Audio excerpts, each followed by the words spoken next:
ಶ್ರೀ ಗುರು ಬಸವಲಿಂಗಾಯ ನಮಃ. ಸರ್ವರಿಗೂ ಶರಣಾರ್ಥಿಗಳು. ಇವತ್ತು ನಾನು ತಮ್ಮೆದುರಿಗೆ ಒಂದು ಅತ್ಯಂತ ಕುತೂಹಲಭರಿತವಾಗಿರುವಂತಹ, ಅಷ್ಟೇ ವೈಶಿಷ್ಟ್ಯಪೂರ್ಣವಾಗಿರುವಂತಹ ಒಂದು ವಿಷಯವನ್ನು ಪ್ರಸ್ತುತಪಡಿಸ್ತಾ ಇದ್ದೇನೆ. ಅದು ಯಾವುದು ಅಂತಂದರೆ, ಮನುಷ್ಯನ ಬದುಕಿನ ಮೇಲೆ ಅಂಕಿಗಳು ಪರಿಣಾಮವನ್ನು ಬೀರ್ತಾವೆ. ಬೀರುವಂತಿದ್ರೆ ಯಾವ ರೀತಿಯಾದಂಥ ಪರಿಣಾಮವನ್ನು ಬೀರ್ತಾವೆ? ಅಂಕಿಗಳಿಗೂ ಮತ್ತು ನಾವು ವಾಸಿಸುವಂಥ ಈ ಜಗತ್ತಿಗೂ ಏನು ಸಂಬಂಧ ಇದೆ? ಇಂತಹ ಹಲವಾರು ವಿಚಾರಗಳನ್ನು ಇವತ್ತು ನಾವು ನೋಡೋಣ. ಅಂಕಿಗಳು ಅನ್ನುವಂತಹದ್ದು ಮನುಷ್ಯ ನಾಗರಿಕತೆ ಕಾಲದಲ್ಲಿ ಕಂಡುಕೊಂಡಿರುವಂಥ ಅತ್ಯಂತ ಪ್ರಮುಖವಾಗಿರುವಂಥ ಒಂದು ಅಂಶ. ಗಣಿತ ಈ ರೀತಿಯಾದಂತಹ ಬೆಳವಣಿಗೆ ಹೊಂದದೇ ಹೋಗಿದ್ರೆ ಬಹುಶಃ ಮನುಷ್ಯನ ವೈಜ್ಞಾನಿಕ ಚಿಂತನೆಗಳು, ಬೌದ್ಧಿಕ ಚಿಂತನೆಗಳು ಬೆಳೆಯೋದಕ್ಕೆ ಸಹಾಯ ಆಗ್ತಾ ಇದ್ದಿಲ್ಲ. ಗಣಿತದ ಒಂದು ಮಿತಿ ಏನಿದೆ ಅದು ಅಗಮ್ಯವಾಗಿರುವಂಥದ್ದು. ಪ್ರತಿನಿತ್ಯ ನೂತನವಾದಂತಹ ಸಂಶೋಧನೆಗಳು ಗಣಿತ ಕ್ಷೇತ್ರದಲ್ಲಿ ನಡೀತಾ ಇದ್ದಾವೆ.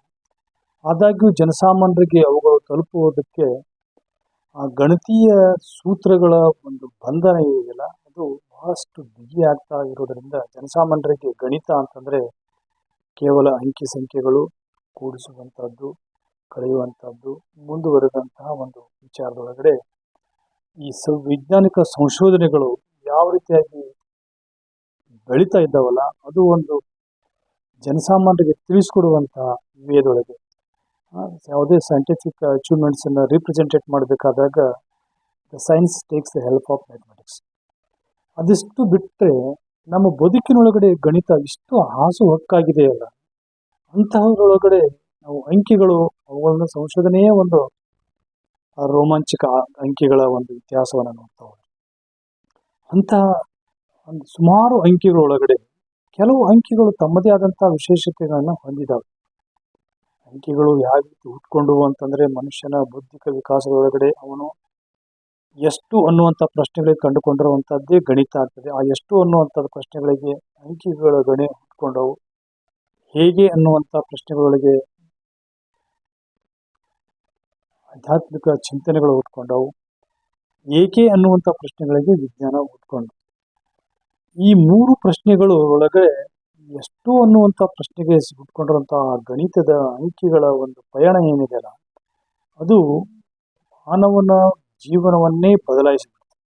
ಅದರಲ್ಲಿಯೂ ಸಹ ಐನ್ಸ್ಟೀನ್ ಹೇಳುವ ಹಾಗೆ ಭಾರತೀಯರ ಈ ಒಂದು ದಶಮಾನ ಪದ್ಧತಿ ಅಥವಾ ಈ ಶೂನ್ಯದ ಈ ಸಂಶೋಧನೆ ಏನಿದೆಯಲ್ಲ ಇದು ಅತ್ಯಂತ ಪ್ರಮುಖವಾಗಿರುವಂತಹ ಒಂದು ಘಟ್ಟ ಇದೆ. ಭಾರತೀಯರ ದಶಮಾನ ಪದ್ಧತಿ ಮತ್ತು ಶೂನ್ಯದ ಸಂಶೋಧನೆಯ ಪರಿಣಾಮದಿಂದ ಗಣಿತ ಲೋಕದಲ್ಲಿ ಅಗಾಧವಾದಂತಹ ಪರಿವರ್ತನೆ ಆಯಿತು. ಅಂಕಿಗಳನ್ನ ರೋಮನ್ರ ಪದ್ಧತಿ ಒಳಗಡೆ 1000 ಲಕ್ಷವನ್ನ ಬರಿಬೇಕಾದ್ರೆ ಬಹಳ ಕಷ್ಟಪಡಬೇಕಾಗ್ತದೆ. ದಶಮಾನ ಪದ್ಧತಿಯೊಳಗೆ ಅನಂತ ಅಂಕಿಗಳನ್ನ ಬರೆಯುವಂಥ ಒಂದು ಕ್ರಮವನ್ನು ಭಾರತೀಯರು ಜಗತ್ತಿಗೆ ಕೊಟ್ಟರು. ಹೀಗೆ ಹುಟ್ಕೊಂಡಿರುವಂಥ ಅಂಕಿಗಳೊಳಗೆ ಕೆಲವೊಂದಿಷ್ಟು ಗೂಢಾತ್ಮಕವಾದಂತಹ ಅಂಶಗಳು, ನಿಗೂಢವಾದಂತಹ ಅಂಶಗಳು ಅಡಗಿರುವುದನ್ನು ನಾವು ಕೆಲವು ಅಂಕಿಗಳೊಳಗೆ ಕಾಣ್ತೀವಿ. ಅಂತಹ ಅಂಕಿಗಳಲ್ಲಿ ಇವತ್ತು ನಾನು ತಮ್ಮೆದುರಿಗೆ ಒಂದು ಅಂಕಿಯ ಒಂದು ವಿಶೇಷತೆಯನ್ನು ತಿಳಿಸೋದಕ್ಕೆ ಇಷ್ಟಪಡ್ತೇನೆ. ಅದು ಯಾವುದು ಅಂತಂದರೆ 108. ಈ 108 ಅನ್ನುವಂಥ ಸಂಖ್ಯೆ ಏನಿದೆ ಅಲ್ಲ ಇದು ಬಹಳಷ್ಟು ವಿಶೇಷತೆಗಳನ್ನು ಹೊಂದಿರುವಂಥದ್ದು. ಅದು ಯಾವ ರೀತಿಯಾದಂಥ ವಿಶೇಷತೆ ಹೊಂದೈತೆ ಅಂತಂದರೆ ಅದು ಗಣಿತದ ಒಳಗಡೆಯೂ ವಿಶೇಷತೆಯನ್ನು ಕಾಣ್ತದೆ, ಖಗೋಳ ವಿಜ್ಞಾನದಲ್ಲಿಯೂ ವಿಶೇಷತೆಯನ್ನು ಹೊಂದಿದೆ, ಹಾಗೇನೆ ವೈದ್ಯಕೀಯ ಕ್ಷೇತ್ರದಲ್ಲಿಯೂ ಅತ್ಯಂತ ವಿಶೇಷವಾಗಿರುವಂಥ ಸಂಖ್ಯೆ 108. ಆಧ್ಯಾತ್ಮಿಕ ಮತ್ತು ದಾರ್ಶನಿಕ ಕ್ಷೇತ್ರದಲ್ಲಂತೂ 108 ಅನ್ನುವಂಥದ್ದು ತನ್ನದೇ ಆದಂಥ ಒಂದು ವಿಶೇಷತೆಯನ್ನು ಹೊಂದಿದೆ. ಮೊದಲಿಗೆ ನಾವು ಖಗೋಳ ವಿಜ್ಞಾನದೊಳಗೆ 108 ಅನ್ನುವಂಥ ಸಂಖ್ಯೆಯ ವಿಶೇಷತೆಯನ್ನು ನೋಡೋದಾದರೆ ಎಷ್ಟು ವಿಚಿತ್ರ ಇದೆ, ಅಥವಾ ನಮಗೆ ಬಹುಶಃ ಈ ಖಗೋಳ ಅಥವಾ ಈ ಆಕಾಶಕಾಯಗಳು, ಗ್ರಹ ನಕ್ಷತ್ರಾದಿಗಳು, ಈ ಬ್ರಹ್ಮಾಂಡ ಇದು ಇನ್ನೂ ಸಂಪೂರ್ಣವಾಗಿ ಅರ್ಥ ಆಗಿಲ್ಲ.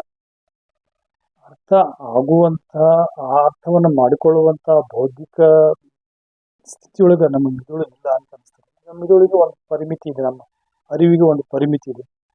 ಈ ಮಿತವಾದಂತಹ ಪರಿಮಿತಿ ಒಳಗೇನೆ ಅರ್ಥಕೊಂಡಿರುವಂತಹ ಖಗೋಳದ ವಿಜ್ಞಾನದ ಕೆಲವು ಘಟನೆಗಳು ಎಷ್ಟೊಂದು ನಿಬ್ಬೆರಗಾಗ್ತವೆ ನೋಡಿ. ಇಲ್ಲಿ ಸೂರ್ಯ ಮತ್ತು ಭೂಮಿಯ ಅಂತರವನ್ನ ಒಂದು ರೇಷಿಯೋದೊಳಗೆ ನೋಡಿದ್ರೆ, ಅಂದ್ರೆ ಸೂರ್ಯನ ವ್ಯಾಸದ 108 ಪಟ್ಟು ಅಂತರದಲ್ಲಿ ಭೂಮಿ ಇದೆ. ಇದು ನಿಜವಾಗಿಯೂ ಬಹಳಷ್ಟು ಕುತೂಹಲ ಮೂಡುವಂಥದ್ದು. ಈ 108 ಅನ್ನುವಂಥ ಸಂಖ್ಯೆಗಿರುವಂತಹ ವಿಶೇಷತೆ ಒಳಗಡೆ ಈ ಒಂದು ಸೂರ್ಯನ ವ್ಯಾಸ ಅದರದ್ದು ಎಷ್ಟಿದೆ ಅಲ್ಲ, ಅದ್ರದ್ದು 108 ಪಟ್ಟು ಮಾಡಿದರೆ that is the equivalent to distance from the sun between earth. ಭೂಮಿ ಮತ್ತು ಸೂರ್ಯನಿಗಿರುವಂತ ಅಂತರ ಸೂರ್ಯನ ವ್ಯಾಸದ 108 ಅಷ್ಟೇ. ಇದ್ರ ಜೊತೆಗೆ ಇನ್ನೂ ಕುತೂಹಲ ಭರಿತವಾದಂತಹ ಅಂಶಗಳು ಏನಂತಂದ್ರೆ, ಚಂದ್ರ ಮತ್ತು ಭೂಮಿಯ ಅಂತರವನ್ನು ನಾವು ತಗೊಂಡ್ರೆ ಚಂದ್ರನ ವ್ಯಾಸದ 108 ಪಟ್ಟು ದೂರದಲ್ಲಿ ಚಂದ್ರನ ವ್ಯಾಸದ 108 ಪಟ್ಟು ದೂರದಲ್ಲಿ ಭೂಮಿ ಬರ್ತಾ ಇದೆ. ಹಾಗೇನೆ ಸೂರ್ಯನ ಗಾತ್ರ, ಸೂರ್ಯನ ವ್ಯಾಸ ಭೂಮಿಯ ವ್ಯಾಸಕ್ಕಿಂತ 108 ಪಟ್ಟು ದೊಡ್ಡದಾಗಿದೆ. ನೋಡ್ರಿ, ಇಲ್ಲಿ 108 ಅನ್ನುವಂಥದ್ದು ಕೇವಲ ಸೂರ್ಯ ಭೂಮಿ ಅಷ್ಟೇ ಅಲ್ಲ, ಚಂದ್ರ ಭೂಮಿಯ ಅಂತರವನ್ನು ಸಹ ಗಣನೆಗೆ ತೆಗೆದುಕೊಳ್ಳುವ ಮಟ್ಟದಲ್ಲಿ ಸೂರ್ಯನ ವ್ಯಾಸದ 108 ಪಟ್ಟು ಅಂತರದಲ್ಲಿ ಭೂಮಿ ಬಂದ್ರೆ, ಚಂದ್ರನ ವ್ಯಾಸದ 108 ಪಟ್ಟು ಅಂತರದಲ್ಲಿ ಭೂಮಿ ಇದೆ.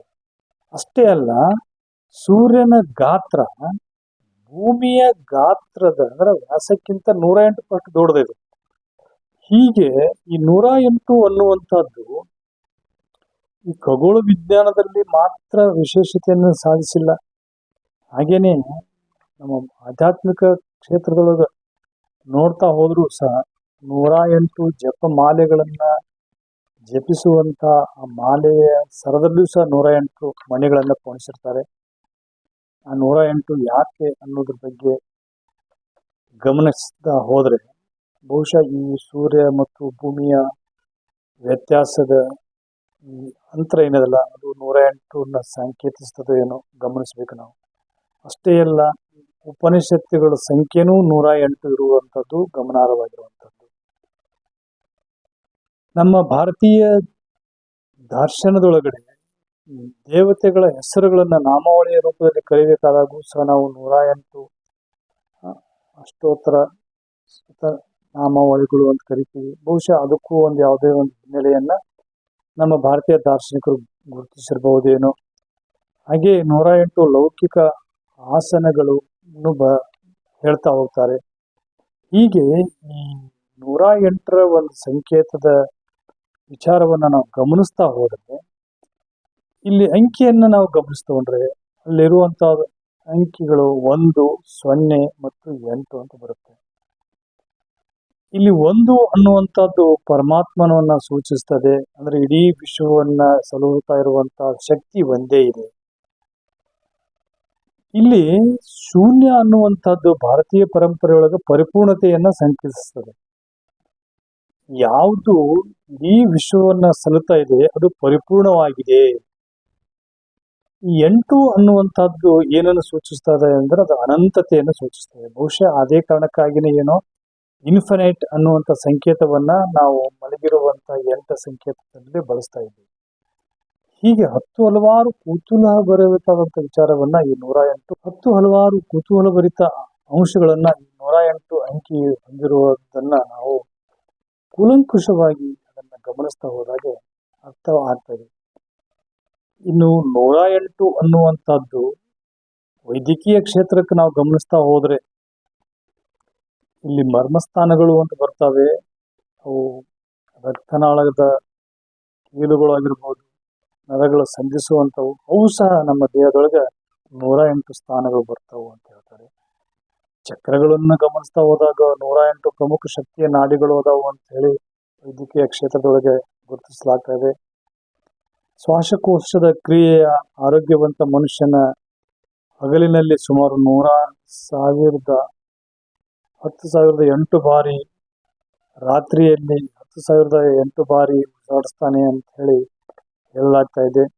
ಅಷ್ಟೇ ಅಲ್ಲ, ಒಬ್ಬ ವ್ಯಕ್ತಿಯ ದೇಹದ ತಾಪಮಾನ ಗರಿಷ್ಠ 108 ಡಿಗ್ರಿ ಫ್ಯಾರನ್ಹೀಟ್ ಇರಬೇಕು. ಅದಕ್ಕಿಂತ ಹೆಚ್ಚಾದರೆ ಶರೀರದ ಅಂಗಗಳ ವೈಫಲ್ಯತೆ ಉಂಟಾಗ್ತೈತಿ ಎನ್ನುವಂಥವರೆಗೂ ಸಹ ನಾವು 108ರ ಒಂದು ವಿಶೇಷತೆಯನ್ನು ಗಮನಿಸ್ತೇವೆ. ಹಾಗೆಯೇ ಕೆಲವೊಂದಿಷ್ಟು ಗಣಿತದ ಹಿನ್ನೆಲೆಯಿಂದ ಈ 108ಕ್ಕೆ ನಾವು ಗಮನಿಸ್ತಾ ಹೋದರೆ ಈ ಹರ್ಷದ ಸಂಖ್ಯೆ ಅಂತ ಬರ್ತದೆ 108 ಒಳಗಡೆ. ಅದು ಏನನ್ನ ಸೂಚಿಸ್ತದೆ ಅಂತಂದ್ರೆ, ಈ 108ರ ಒಂದು ಅಂಕಿಯೊಳಗಿರುವಂತಹ 1, 0, 8 ಕೂಡಿಸಿದ್ರೆ 9 ಸಿಗ್ತಾ ಇದಲ್ಲ, ಇದನ್ನ ಭಾಗಿಸಿದ್ರು ಸಹ ಅಂದ್ರೆ 108ನ್ನ 9ರಲ್ಲೇ ಭಾಗಿಸು ಅಂತಂದ್ರೆ 12 ಸಿಗುತ್ತೆ. ಹೀಗೆ ಹೈಪರ್ ಫ್ಯಾಕ್ಟೋರಿಯಲ್ ಅಂತ ಹೇಳಿ ಪಂಚಭುಜಾಕೃತಿಯನ್ನ ನಾವು ಗಮನಿಸ್ತಗೊಂಡ್ರೆ ಅದರ ಒಳಗಡೆ ಉಂಟಾಗುವಂತಹ ಆಂತರಿಕ ಕೋನಗಳ ಎಷ್ಟಿರ್ತಾವ ಅಂತಂದ್ರೆ 108 ಡಿಗ್ರಿ ಇರ್ತದೆ. ಹೀಗೆ ಹಲವಾರು ವಿಶೇಷತೆಗಳನ್ನ ಹೊಂದಿರುವಂತಹ ಈ 108 ಸಂಖ್ಯೆ ಆಧ್ಯಾತ್ಮಿಕವಾಗಿಯೂ ನಿಗೂಢತೆಯನ್ನು ಹೊಂದಿದೆ, ಖಗೋಳದಲ್ಲಿಯೂ ಸಹ ನಿಗೂಢತೆಯನ್ನು ಹೊಂದಿದೆ, ವೈದ್ಯಕೀಯ ಕ್ಷೇತ್ರದಲ್ಲಿಯೂ ನಿಗೂಢತೆಯನ್ನು ಹೊಂದಿದೆ. ಈ 108ರ ಇತಿಹಾಸವನ್ನ ಅರ್ಥೈಸಿಕೊಂಡು 108 ರೋಗಗಳು ಅನ್ನುವಂಥದ್ದರ ಆದರ್ಶನೇ ಏನೋ ಬಹುಶಃ ನಾವು ಆಂಬ್ಯುಲೆನ್ಸ್ ಮೇಲೆ 108 ಸಂಖ್ಯೆಯನ್ನ ಸರ್ಕಾರ ಘೋಷಿಸಿದೇನೋ ಅನ್ನುವಂಥ ಒಂದು ವಿಚಾರದೊಂದಿಗೆ ಇನ್ನೂ ಬಗೆದಂತೆ ಅನೇಕ ಆಳಗಳು 108 ಸಂಖ್ಯೆ ಹೊಂದಿದೆ. ಇವತ್ತಿಗೆ ಈ 108 ಸಂಖ್ಯೆಗಳ ವಿಚಾರವನ್ನು ಸಮಾಪ್ತಿಗೊಳಿಸುತ್ತಾ ಮತ್ತೆ ಮುಂದಿನ ಮತ್ತೊಂದು ವಿಶೇಷ ಅಂಶದೊಂದಿಗೆ ತಮ್ಮೆದುರಿಗೆ ಹಾಜರಾಗ್ತೀನಿ. ಸರ್ವರಿಗೂ ಶರಣ.